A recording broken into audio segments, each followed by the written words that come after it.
Assalomu alaykum ijtimoiy tarmoq kuzatuvchilari. E'tibor beringlar.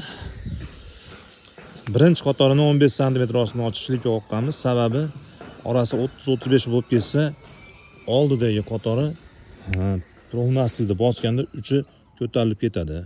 Shuning uchun yillik tajribadan kelib chiqib, orasini yaqinroq, birinchi qatorni faqat orasini yaqinroq qilsanglar, uch ko'tarilib ketmaydi. Uch ko'tarilib qolsa, suv ichiga kirib ketadi.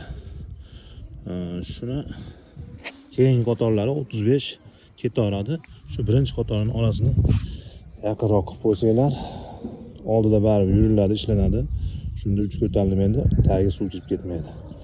O'zi bu shunaqa yotiq joylarga shunaqa qilishni maslahat beraman.